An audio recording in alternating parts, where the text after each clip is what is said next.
আজ কথা বলার জন্য আমরা আমন্ত্রণ জানিয়েছি জাতীয় ঐকমত্য কমিশনের সহ সভাপতি ডক্টর আলী রিয়াজকে। আপনাকে স্বাগত জানাচ্ছি আমাদের এখন বিকেলের বিশেষ আয়োজনে। স্যার, আপনি নিশ্চয়ই জানেন যে আজ এখন টেলিভিশনের চতুর্থ বর্ষপূর্তি এবং এজন্যই কিন্তু আমরা আজ এই বিশেষভাবে এখন বিকেলের আয়োজন সাজিয়েছি এবং সেখানে আপনি এসেছেন। আপনাকে শুরুতেই ধন্যবাদ জানাচ্ছি।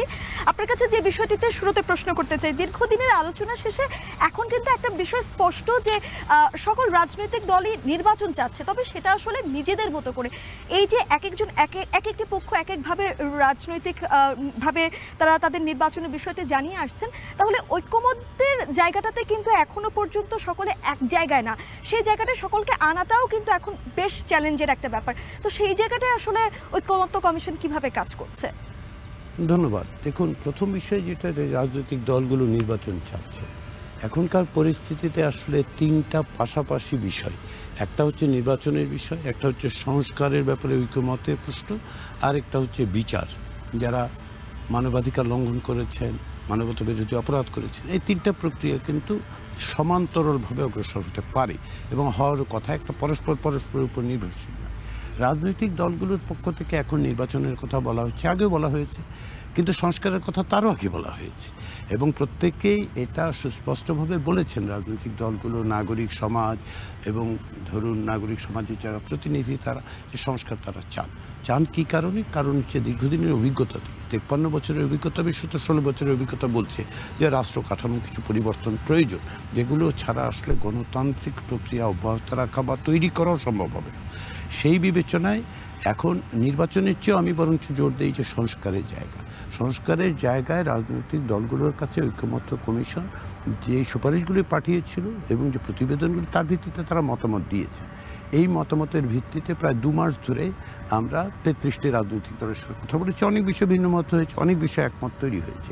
ফলে কিছু জায়গায় কিন্তু ইতিমধ্যেই সংস্কারের ব্যাপারে ঐক্যমত্য তৈরি হয়ে গেছে। যেমন ধরুন বিচার বিভাগের স্বাধীনতার প্রশ্ন, দুর্নীতি দমন কমিশনকে আরও শক্তিশালী করা, জবাবদিহিতার ব্যবস্থা করা, ক্ষমতার ভারসাম্য তৈরি করার প্রক্রিয়া এবং জাতীয় সংসদের যে কমিটিগুলো আছে সেই কমিটিগুলোকে সক্রিয় করা, শক্তিশালী করা এবং বিরোধী দলের সেখানে এক ধরনের অংশগ্রহণ নিশ্চিত করা, কিংবা ধরুন অনুচ্ছেদ 70 যেটা, সেখানে পরিবর্তন করা।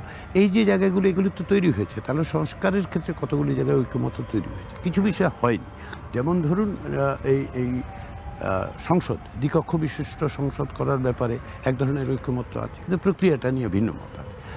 এইগুলোই এখন দ্বিতীয় পর্যায়ের আলোচনায় আমরা সেগুলো মেটাবার চেষ্টা করছি, দলগুলোকে কাছে আনার চেষ্টা করছি, তাদের যুক্তিগুলো বোঝার চেষ্টা করছি। তো আমি মনে করছি যে সব বিষয়ে হয়তো ঐক্যমত্য হবে না, কিন্তু অনেক বিষয়ে ইতিমধ্যে হয়েছে বা আরও কিছু বিষয়ে ঐক্যমত্য হবে এবং সেই ঐক্যমত্যের যে কাঠামো, সেটাই আমরা জুলাই সনদের মধ্যে তুলে ধরব।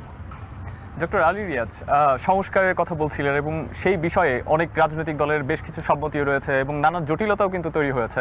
তো সেই পরিপ্রেক্ষিতে ঐক্যমত্যে পৌঁছাতে গণভোট আসলে কতটা যৌক্তিক হতে পারে এবং এটার গুরুত্বটা যদি একটু আমাদেরকে বলতেন। শুধু গণভোটের কথাই আমি বলবো না, আমি বলবো যে বিভিন্ন রকম প্রক্রিয়া পদ্ধতির মধ্য দিয়ে জুলাই সনদের ব্যাপারে রাজনৈতিক দলগুলোর অঙ্গীকার সুস্পষ্ট করা দরকার। সেটা তারা স্বাক্ষর করে করবেন, আমি আশা করছি। তারা এটা আমাদেরকে বলেছেন যে তারা স্বাক্ষর করেই করবেন। তার পাশাপাশি এটাকে বাইন্ডিং করা, এক ধরনের বাধ্যতামূলক ব্যবস্থা করা। তো সেটার জন্য গণভোট, যেটা আপনি উল্লেখ করেছেন, সেটা একটা প্রক্রিয়া হতে পারে যদি রাজনৈতিক দলগুলো একমত হয়। পাশাপাশি যেটা হতে পারে, একটা আইনি কাঠামোর মধ্যেও সেটা হতে পারে যে একটা আইনি কাঠামো সকলে একমত হলেন যে একটা আইনি কাঠামো থাকবে। এটা আমরা নির্বাচনের পরে যে সংসদ তৈরি হবে, সেটা সেই সংসদের সংবিধান, আইন, বিধিবিধান, এমনকি ক্ষেত্র বিশেষে অফিস অর্ডার দিয়েও করা হবে, এই প্রতিশ্রুতি তারা দেবে। ফলে আমি গণভোটকে একমাত্র পথ হিসেবে দেখি না। আমি মনে করি গণভোট করতে পারলে ভালো, তাতে করে জনগণের অংশগ্রহণটা নিশ্চিত করা গেল, কিন্তু এর বাইরে অন্যান্য পদ্ধতির মধ্যে দিয়ে সেটা করা যায়। আর সর্বোপরি যেটা, সেটা হচ্ছে ম্যান্ডেটের প্রশ্ন। এই সংস্কারগুলো করার ক্ষেত্রে সকলে একমত হওয়ার পরে যারা এই ম্যান্ডেট পাবে এবং যারা পাবেন না তারাও, আমি শুধু বলছি না যে যারা বিজয়ী হবেন, সমস্ত রাজনৈতিক দলগুলোর অঙ্গীকারের প্রশ্ন হচ্ছে এটা আমরা বাস্তবায়ন করতে চাই। তাহলে ওই ঐক্যমত্যের জায়গাটা আসলে প্রক্রিয়ার একটা পথ, একটা পদ্ধতি আমরা হয়তো দেখতে পাবো যে ইমার্জ করতে শুরু করেছে। ডক্টর আলী রিয়াজ, উচ্চকক্ষে এমপি নির্বাচনে যে প্রক্রিয়ার কথা বলা হচ্ছে, সেই প্রক্রিয়াতে বিএনপি আপত্তি জানিয়েছে এবং তাদের আপত্তির পেছনে নিশ্চয়ই তাদের যৌক্তিক কারণও রয়েছে এবং সেই যুক্তি নিয়ে ঐক্যমত্য কমিশন কি বলছে? বিএনপির পক্ষ থেকে যেভাবে বলা হচ্ছে সেটা হচ্ছে যে উচ্চ কক্ষের সদস্য নির্বাচিত হবে নিম্ন কক্ষে প্রাপ্ত আসনের ভিত্তিতে, এটাই তারা একদম। আনুষ্ঠানিকভাবে বলছেন। আবার অন্যরা বলছেন যে উচ্চ কক্ষে আসনের ভিত্তিতে চেয়ে যেটা প্রপোর্শনাল রেপ্রেজেন্টেশন, সংখ্যানুপাতিক, ভোটের বিবেচনায় সংখ্যানুপাতিক হওয়া উচিত।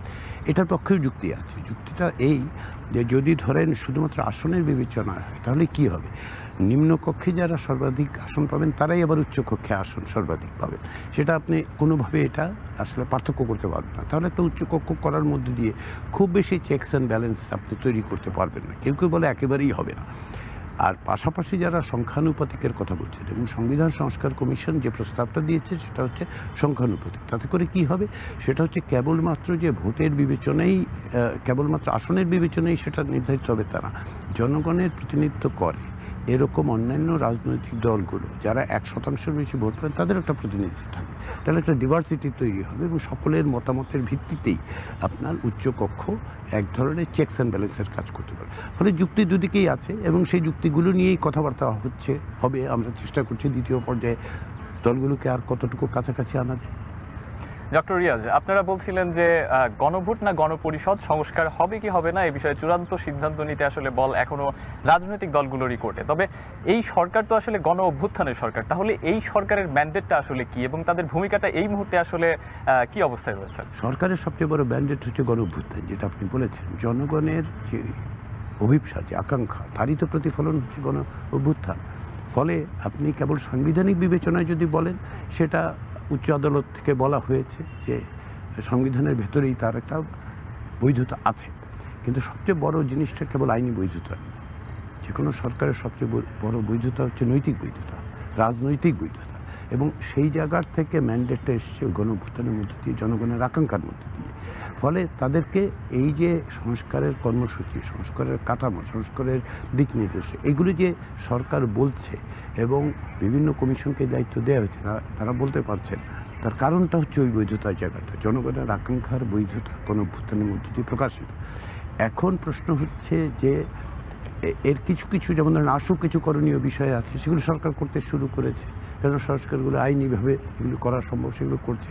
রাজনৈতিক দলগুলোও কিন্তু আমাদের সাথে যখন আলোচনা এসে বলছে যেগুলো করা যাচ্ছে সেগুলো করে ফেলুন, আইন দিয়ে করুন, বিধিবিধান দিয়ে করুন, করে ফেলুন। আর বাদ বাকি যেগুলো সংবিধান সংশ্লিষ্ট, সেগুলো আমরা সংবিধান নিয়ে যখন আলোচনা করব সংসদে, যারাই নির্বাচিত হয়ে আসবেন তারা এই সংশোধনগুলো করবেন, প্রয়োজনীয় ব্যবস্থাগুলো নেবেন।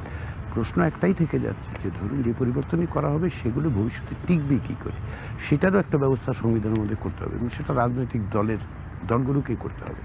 শেষে যেটা আমি বলি, আপনি যেটা বলছেন যে আমরা বলি যে বল রাজনৈতিক দলের কোর্টে, রাজনীতি তো রাজনৈতিক দলের কোর্টেই বল থাকার কথা, তাই না? ফলে ভবিষ্যতে যেটা দাঁড়াবে সেটাই আমরা বলছি যে এখন রাজনৈতিক দলগুলোকেই একত্রে এসে এই জায়গাটায় দাঁড়াতে হবে আর কি। ডক্টর আলী রিয়াজ, এতক্ষণ আমাদেরকে সময় দেওয়ার জন্য অসংখ্য ধন্যবাদ এবং কৃতজ্ঞতা। অনেক গরম ছিল, এর মধ্যে সময় দিয়েছেন, কৃতজ্ঞতা প্রকাশ করছি। ধন্যবাদ।